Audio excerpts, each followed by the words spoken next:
हरियाणा सरकार में खेल युवा अधिकारिता एवं उद्यमिता राज्य मंत्री गौरव गौतम ने कहा कि एक देश एक चुनाव को लेकर देश के यशस्वी प्रधानमंत्री श्री नरेंद्र मोदी जी की दूरदर्शी सोच और विजन साफ है। सरकार इस बिल को इस सत्र में पेश करेगी। राज्य मंत्री गौरव गौतम शुक्रवार को अपने कार्यालय पर लोगों की ग्रीवेंस सुनने के उपरांत प्रेस को संबोधित कर रहे थे। गौरव गौतम ने कहा कि देश की वर्तमान चुनाव प्रणाली में लोकसभा और विधानसभा चुनावों के लिए 5 साल के अंतराल में अलग अलग चुनाव होते हैं। इसी प्रकार पंचायत और नगर निकाय चुनावों की प्रक्रिया होती है। चुनावों के दौरान आचार संहिता लागू हो जाती है, जिसके चलते विकास कार्य प्रभावित होते हैं। उन्होंने कहा कि लोकसभा और राज्यसभा विधानसभाओं के चुनाव एक साथ कराए जाने के मसले पर पिछले लंबे समय से बहस चली आ रही है। प्रधानमंत्री नरेंद्र मोदी ने इस विचार का समर्थन कर इसे आगे बढ़ाया है। अगर देश में यह पहल होती है तो भाजपा इसका स्वागत करेगी। इस बिल के आने से चुनावों पर खर्च कम होगा और समय की बचत होगी। गौरव गौतम ने कहा कि हरियाणा में निकाय चुनावों को लेकर तैयारियां चल रही है। निकाय चुनावों को लेकर पार्टी कार्यकर्ता उत्साहित हैं। उन्होंने कहा कि भाजपा निकाय चुनाव सिंबल पर या नहीं, इसका फैसला नेतृत्व करेगा। उन्होंने कहा कि निकाय चुनावों में भाजपा की जीत होगी, उनके पार्टी के मेयर बनेंगे।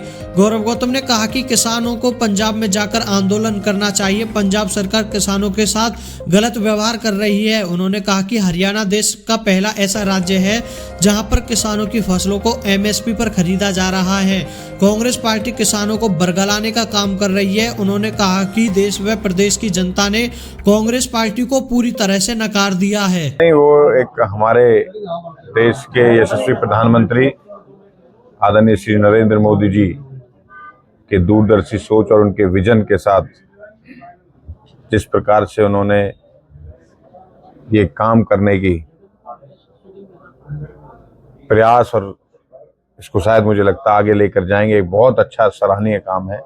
क्योंकि चुनावों में हर प्रकार के चुनाव देश के विकास में, प्रदेश के विकास में, कभी पंचायत का चुनाव, कभी जिला परिषद का चुनाव, कभी नगर निकाय के चुनाव, कभी विधानसभा के चुनाव, कभी लोकसभा के चुनाव, आचार संहिता से कोड ऑफ कंडक्ट कहीं लगता तो हमेशा विकास रुकता ही था किसी न किसी रूप में।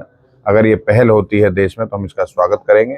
युवा होने के नाते भी हम भी चाहते हैं कि ये सब जो खर्चा हो या इन पे लगे हुए संसाधन हो एक ही बार में हो देश में तो अच्छा रहेगा। पहले भी सिंबल पे चुनाव लड़ा था और मुझे लगता है पार्टी सिंबल पे ही पहले लड़ा था, आगे भी लड़ेगी। नेतृत्व ये फैसला करेगा और भारतीय जनता पार्टी के कार्यकर्ता उत्साहित है और आने वाले समय पर हमारे सभी मेयर बनेंगे। किसानों से आग्रह है कि वो पंजाब में उनको करना चाहिए। पंजाब सरकार जिस प्रकार का किसानों के साथ व्यवहार कर रही है, और हरियाणा में तो वैसे भी पहला ऐसा राज्य है जहां 24 की 24 फसलें एमएसपी पर खरीदी जा रही हैं।